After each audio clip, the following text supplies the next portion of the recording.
Thank you for waiting. Would you please state your name and occupation, then state your question? I'm Sakina D'Souza, and I'm a Catholic. I believe Brother Yusuf was a Catholic before. I would like to ask him the simple question. He was brought up like a Catholic, but what made him change? Doesn't he believe that the Messiah is true, or did he ever feel that the religion, Catholic religion, has not brought up any Messiah and the Bible is false? I would like to just know what that means, because he said he was a Catholic before and now he has become a Muslim. What made you change? What was that storyline before? Doesn't he believe that there is a Messiah, or the Messiah had come, saved us, died on the cross? Thank you very much for a good question. I hate to disappoint you, but I wasn't a Catholic. But I was with a Catholic priest the night that he accepted Islam. And I asked him these questions you asked me. Because after all, I was still a Christian, a preacher in Christianity, and I wanted to know why my best friend, a Catholic priest, had converted. That's a pretty weird thing. A Catholic priest is not like a regular preacher in the Protestant religion. A Catholic priest has given up everything. He's given up his life to be a Catholic priest. When he enters into this realm, he's basically given away everything. He can't have a wife, he can't have children, obviously no grandchildren. He has no home, he just lives in a rectory or wherever they give him a place to stay. And he's sent wherever they tell him to go, do whatever he's told to do, and that's it. And he cannot disobey the Pope, otherwise they can kick him out of the religion, and if they do, he's excommunicated and he goes to hell forever. So how would a person like this want to become one of those Muslim terrorists? That's what I wanted to know. He explained in a very few beautiful words something that I came to learn for myself. He said that he was sincerely in the Catholic religion because he believed in God, that he had studied, his degree was in theology, and a part of the teaching that they as priests have is to study Islam. Every priest is forced to study Islam. Now you may not know that, but you can ask your priest and he'll confirm it.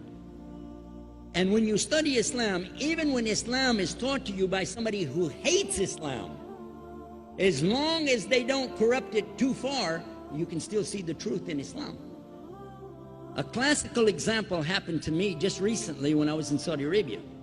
A friend of mine, very old copy of one of the first Qurans ever translated to English by George Sale.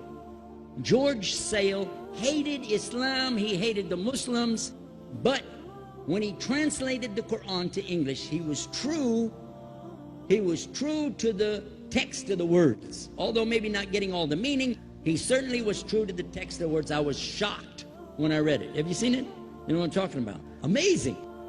And listen to this. George Bernard Shaw, for instance, is one of many, a long list of people who read this and realized the truth of Islam. When people see the truth of Islam, it can change them if they want to be guided. If they want the truth, it can change them.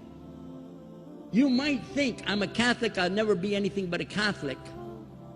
But I'm going to ask you a question, and I want you to be honest. This is not for you to, start a debate, but just be honest. Was Jesus a Catholic?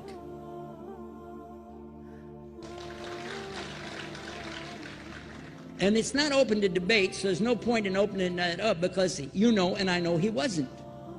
The Catholic Church was in business about 300 years before Jesus was born. It's on their website. Don't go like this. It's on their website. That's where I took it from. The Catholic Church was really started in Rome by Alexander the Great. Do you know what the word Catholic means? It means universal. It was the universal church for the Roman Empire. If you didn't join it, you could not be a Roman citizen. And it was opposed to the teachings of Judaism and opposed to the teachings of the early Christians for more than 200 and some years.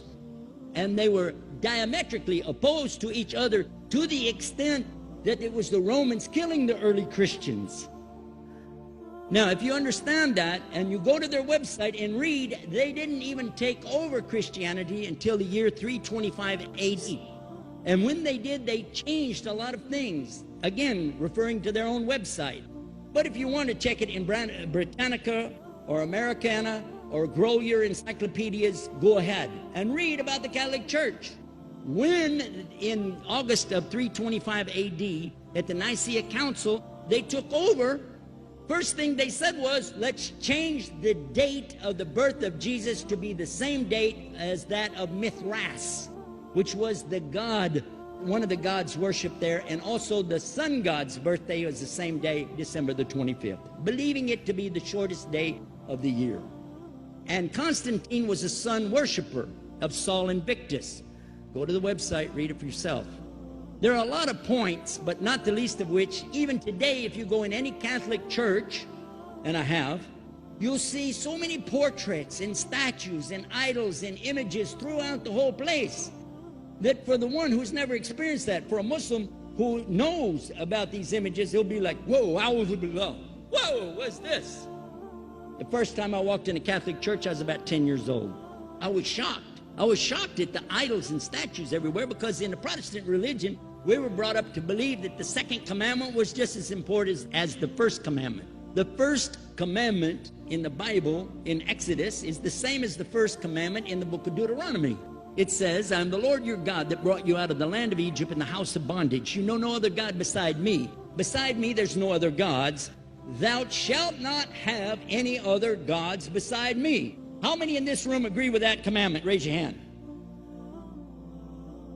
You notice the Muslims are raising their hand, because it means Ashhadu an la ilaha illallah. That's the first commandment for us as well. The second commandment you have clearly says, thou shalt not make any idol, any graven image of anything that creeps upon the earth, swims in the sea beneath, or flies in the air above. And I was sitting in a church one time, sitting there in the morning service, watching, the preacher talk. And, they go on and on and on. And sometimes you lose your train of thought. I was looking. Whoa! On the front of the podium, there was a fish. A fish. For the symbol, make you fishers of men. It had a fish. I said, whoa. Then I looked up above his head at the big stained glass window, and it had a dove. And he had the olive branch in his mouth. The dove is flying, the bird, I said, whoa. And then I look over here, and there's a cross with a man hanging on it. And I said, wow, they didn't miss a single one. They got them all. Something walking on the earth, something swimming in the sea beneath, something flying in the air above. So look at these two things. Clearly, the first two of the 10 commandments, bang, bang, boom. Because if you said God is more than one, where did you get it from? When Jesus is talking to his own companions and they ask him, what's the greatest commandment? Mark 12:29. Clear. The greatest commandment is to know, O Israel, the Lord your God is one God. And you have to love him with all your heart and all your mind and all your strength. And this is no different from what Prophet Muhammad ﷺ was saying, the same thing to his people. Same thing I mentioned in the lecture. This is certainly for us the same. So what you see is Muslims practicing the commandments, and you see people claiming the commandments but practicing something else. And I have seen more converts from the Catholic Church than any other of the many sects of Christianity, and especially from the nuns, priests, and even an archbishop. And all of them are better than me. Those guys and women that I see do this, they still sacrifice their whole life to get the true message of Islam, not only to you, but to Muslims as well, because we all need to know about it. But thanks for a great question.